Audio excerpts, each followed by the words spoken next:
Hogyan használja a Skyfall Cut-to-Fit plottert? A plotter használata előtt győződjön meg arról, hogy a plotter csatlakoztatva van a számítógéphez. A gép bekapcsolása előtt helyezze a földelőkábel végét sós vízbe. Ez a kábel eltávolítja a statikus elektromosságot, amely a fóliatekercs forgása közben keletkezik. Ellenőrizze, hogy a fólia nem csúszott-e szét. Ezután helyezze be a fóliát a plotterbe. A gépen két jelölést fog látni. Ezek a jelölések mutatják a fólia megfelelő pozícióját. Nyomja le a rögzítőpontokat, hogy a fólia stabilan a plotterben maradjon. PPF használata esetén állítsa a görgők pozícióját a pirossal jelölt területekre. Most kapcsolja be a készüléket. PPF használata esetén az alábbi beállításokat javasoljuk. Sebesség 600 és 700 között. Erő 120. Split 20. Az offline gomb segítségével Állítsa be megfelelően a penge pozícióját.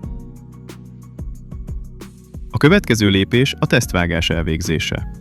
Javasoljuk, hogy minden új fóliatekercs betöltésekor végezzen tesztvágást. A teszt megkezdése előtt vegye ki a pengét a plotterből. Csavarja a pengeállítót addig, amíg a pengehegye enyhén érezhetővé válik az ujjával. Ezután húzza meg a tartót úgy, hogy a penge rögzüljön a helyén. Majd helyezze vissza a plotterbe. Ezután nyomja meg a teszt gombot. A sikeres tesztvágás során látható vágás keletkezik az anyagon, így a fólia könnyen eltávolítható, miközben az alatta lévő hordozóréteg sértetlen marad. Ha a hordozóréteg is átvágásra kerül, akkor a penge túlzottan ki van engedve, ezért kissé vissza kell állítani. A tesztvágás befejezése után nyissa meg a szoftvert és indítsa el a vágási folyamatot. Üvegfólia vágás során néhány fontos különbséget kell figyelembe venni a beállításoknál. Ehhez az alábbi beállításokat használja. Sebesség 400 és 500 között. Erő 80. Split 20.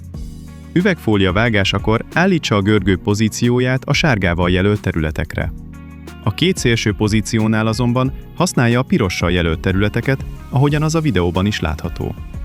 Ezeknek a beállításoknak az elvégzése után a folyamat pontosan ugyanaz, mint a PPF vágás esetében.